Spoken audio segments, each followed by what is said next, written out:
Malaki rin ang suportang nakuha ni Trump mula sa mga Filipino-American sa nagdaang US elections. Ayon sa embahada ng Pilipinas sa US, marami sa mga Pinoy sa Amerika ang suportado ang naging immigration policy ng nagbabalik na US President. At makakausap natin ngayon live ang isang Republican strategist at founder ng American Tomorrow Project na si John Jose. John, thank you so much for your time and he's joining us from Washington, D.C. Tristan, magandang umaga sa inyo at maraming salamat sa pag-imbita nyo sa akin dito sa inyong programa. Mabuhay kayo. Sa mga ngayon, panahon dito ngayon sa Washington DC, napakalamig. Pero kahit sa sobrang lamig, excited na excited pa rin ang mga tao sa pag-celebrate ng inauguration ni President Donald J. Trump tomorrow afternoon. Ang city, the Washington DC has been buzzing with pre-inauguration events from different organizations, from different states, state societies, political organizations, excited na ang mga tao para kay President Trump tomorrow. Excited, no? Maybe celebratory din yung mood kasi kagagaling niya lang rin sa isang victory party. But kayo, John, and Filipino Republicans, where will you be watching or witnessing the inauguration given na nagkaroon nga ng changes sa venue? Yes. So tomorrow, so today nag-release sila ng mga ng guidelines on the rally tomorrow. So they sent out for folks that were already on the email list or yung mga nakakuha na ng tickets for the original outdoor ceremony. They've got a link to submit to go tomorrow sa inauguration ceremony, watch party sa Capital One Arena. But the thing is, there's only 20,000 plus seats there. Pero mahigit ang 800,000 na ticketed folks, no? Sometimes in the seated areas was 250,000. So talagang magiging first come, first serve. I'm imagining a very, very packed Capital One Arena. Tapos ang mga pila, I think they're starting at 9 o'clock to open the doors for the people to come in. But I imagine maraming taong magpipila mula madaling araw pa para makakuha ng upuan sa loob ng arena. And then President Trump is expected to speak sa Capital One Arena tomorrow around 3:30 p.m. after his ceremonies inside the Capitol. Okay. While we have yet to hear the message of US President-elect Trump, siguro naman during his campaign and yung mga speeches after winning the elections, medyo nailatag niya na, no, kung ano yung vision niya in his second term. But for you, John, what are your expectations in the first few months or first year of the Trump presidency? Yes, that's a very good question, Tristan. From what we've seen with President Trump and what he did in 2017 after his inauguration, you can see that whatever he put on his campaigns as promises, he kept them and delivered for them in the first 100 days. I'm sure President Trump is going to be aggressive. There's been talks about multiple over 20 plus, 30 plus executive orders that he's going to do tomorrow. And what those executive orders do are to set the course for his upcoming agenda, but also to rescind some of the current executive actions and orders that the current President Joe Biden has done. You're going to see more immediate executive orders when it comes to closing down the border, as he mentioned today at the rally. You're going to see probably energy executive orders where it talks about, more favorable when it comes to the energy policies and the oil. You're going to see some economical policy executive orders that's going to really impact the inflation and the economy on what he promised during the campaigns.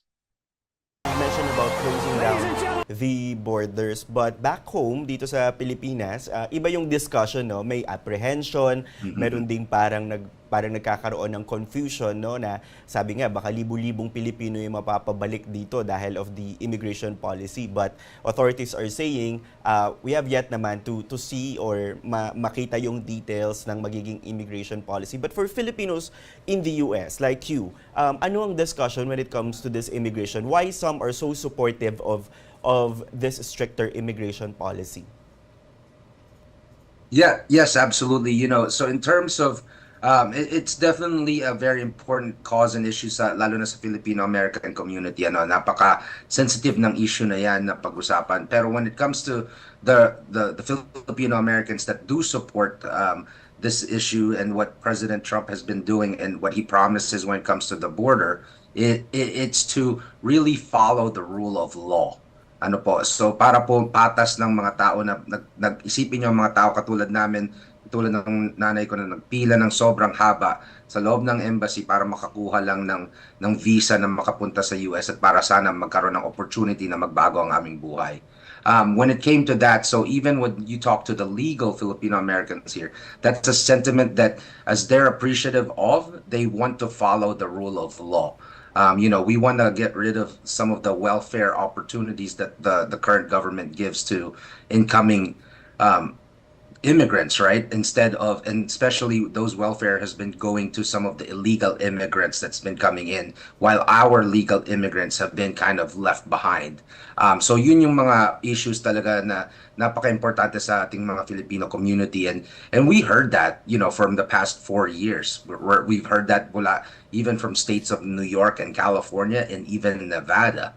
Pag nakita mo naman ang results ng nangyari at ng political election results in Nevada, you can see that the Filipino Americans strongly voted for this issue, and this is one of their issues that took them to the polls. So nakikita nila kasi talagang napakadami na ng influx ng pagpasok ng illegal immigrants. And in terms of, what the Filipinos do and what the mass deportation is going to do, what he's talked about, he's going to start off from the highest ranking, like in terms of criminals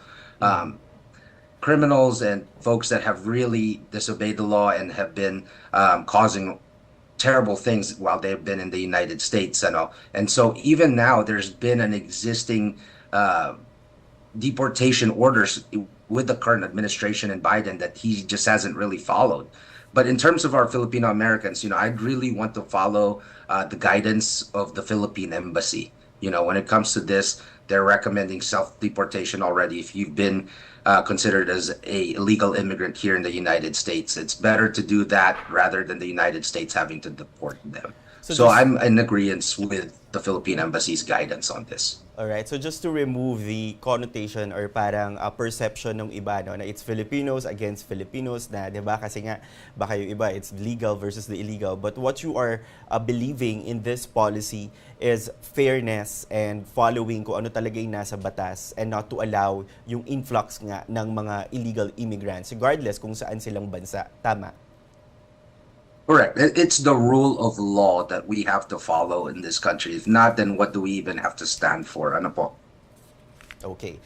Last question. How optimistic are you when it comes to the future of Philippine-US relations dito sa pangalawang term ni US President Trump? Oh, I'm very, very optimistic.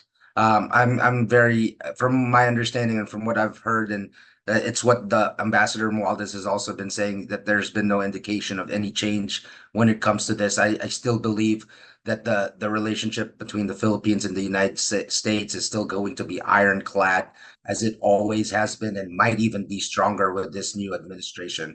I'm really optimistic with the incoming Secretary of State Marco Rubio and his team in the State Department to make sure that the issues that are still within the Philippines is still prioritized by the United States and vice versa as well.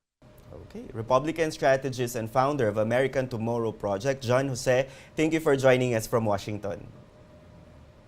Maraming salamat sa inyo. Mabuhay kayo.